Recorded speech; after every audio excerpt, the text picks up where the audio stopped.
ప్రధానంగా ఏంటంటే ఉగాది నాడు మనం పంచాంగ శ్రవణం చేస్తాము. మనకి ఈ వసంత నవరాత్రులు అంటారు. అవునమ్మా. అలాగే మనకి దసరాకి సంబంధించి శరన్నవరాత్రులు. నవరాత్రులు అంటారు. అవునమ్మా. ఈ రెండింటికి తేడా ఏంటి గురూజీ? ఆ సమయంలో దుర్గాదేవిని ఆరాధన చేయాలి. ఈ సమయంలో మహాత్రిపుర సుందరిని ఆరాధన చేయాలి. వారాహి నవరాత్రులు వస్తాయి. ఆషాఢ మాసంలో నవరాత్రులు. ఓకే. వారాహిదేవిని అమ్మవారికి సైన్యాధ్యక్షురాలు ఆవిడ. అప్పుడు వారాహిని ఉపాసించాలి. అలాగే శ్యామల నవరాత్రులు వస్తాయి. అమ్మవారి యొక్క మంత్రిని శ్యామలాదేవి, ఆవిడ ఉపాసించాలి. ఈ నలుగురికి నవరాత్రులు ఉన్నవి. మిగిలిన వాళ్ళ నవరాత్రులు ఓకే. అవునమ్మా.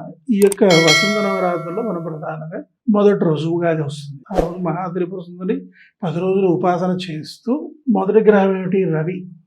రవిగ్రహ దోషాన్ని పోగొట్టేటువంటి అమ్మవారు మాతంగి దేవి రవి దోషాన్ని పోగొడుతుంది. ఈవిడ్ని శ్యామలాదేవి అని, రాజశ్యామలాదేవి అని, వీణాశ్యామలాదేవి అని, వేణుశ్యామలాదేవి అని, లఘుశ్యామల అని, మాతంగి అని, రాజమాతంగి అని కూడా పిలుస్తారు. ఇన్ని స్వరూపాలు ఉన్నాయి. ఈ యొక్క అమ్మవారి యొక్క మహామంత్రాన్ని రవిదోష నివారణకు మనం ఒక 1000 సార్లు జపం చేసుకుని ఒక కొబ్బరికాయ కొట్టి మంగళహారతి ఇస్తే ఆ సంవత్సరం పొడుగునా కూడా రవి దోషం పీడించదు. అంత శక్తి ఉంటుంది. ఈ మహామంత్రం కూడా చాలా చిన్నది. ఓం ఐం నమః ఉచ్చిష్ట చాండాలి మాతంగి సర్వజన వశంకరి స్వహ. ఓం ఐం నమః ఉచ్చిష్ట చాండాలి మాతంగి సర్వజన వశంకరి స్వహ. ఓం ఐం నమః ఉచ్చిష్ట చాండాలి మాతంగి సర్వజన వశంకరి స్వహ.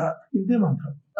1000 సార్లు జపం చేయడం, ఒక టెంకాయ కొట్టడం, మంగళహారతి ఇవ్వడం, అంతే చాలు. సంవత్సరం మొత్తం రవి ఏం చేయలేడు, మనం మన జోలికి రాడు. అంత ఫలితం ఉంటుంది. ఎందుకని ప్రతిరోజు కూడా చేసుకోవచ్చు. రోజు 11 సార్లు చొప్పున ఈ మంత్రం జపం చేసుకోవచ్చు. అలాగే శక్తి ఉంది 27 సార్లు, ఇంకా అవకాశం ఉంది 54, ఇంకా అవకాశం ఉంది 108 సార్లు.